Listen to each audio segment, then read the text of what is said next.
Le mont Uhud, situé non loin de Médine, a été rendu célèbre par la bataille qui s'y déroula à l'époque du prophète Mohammed, paix et salut sur lui. Ici est enterré Hamza, ce valeureux compagnon et oncle du prophète Mohammed, en même temps que plusieurs dizaines de ses compagnons morts pour l'islam. Hamza ibn Abdul Muttalib, quelqu'un qui, son entrée en islam a été déterminante parce que c'est quand il est entré dans l'islam que les compagnons ont commencé à prier dans la Kaaba. On visite aussi ce lieu parce que c'est un lieu où reposent 70 parmi les compagnons du prophète sallallahu alayhi wa sallam qui sont tombés lors de la célèbre bataille de Uhud qui s'est passée à la 3e année de l'islam. Ce jour-là, on a vu le prophète alayhi salatu wa sallam pleurer d'une manière qu'on ne l'a jamais vu pleurer auparavant. À cause de la tristesse, mais à cause aussi de ce qu'on a fait à Hamza, parce qu'on l'a mutilé après sa mort, ce qui est interdit en islam. Chaque année, ce sont des milliers d'invités de Dieu qui viennent découvrir l'endroit mythique. La bataille de Uhud est une leçon pour les musulmans. En effet, l'occasion est de rappeler que la victoire d'Allah s'éloigne quand survient la division. Au début de la bataille, les compagnons ont remporté la victoire. Les infidèles, les mécréants qui étaient contre le prophète sallallahu alayhi wa sallam ont laissé le butin. Les gens qui étaient sur l'archer, ils sont descendus pour récupérer le butin, malheureusement en désobéissant au prophète Muhammad sallallahu alayhi wa sallam.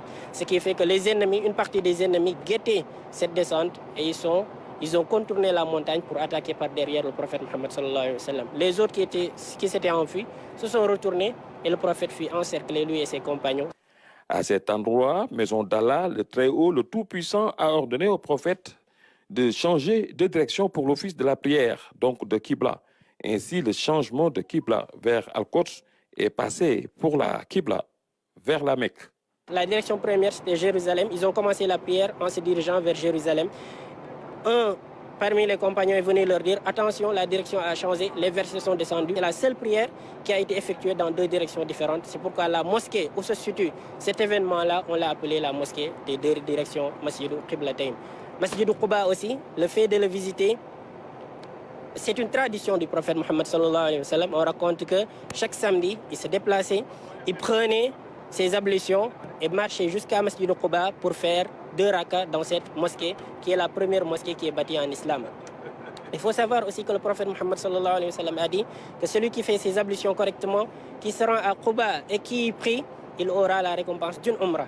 Je n'arrive pas à l'expliquer. C'est des moments vraiment inoubliables. J'arrive pas à l'expliquer. Ce que je ressens, j'arrive pas à l'expliquer, franchement. Et vous avez prié pour vos parents?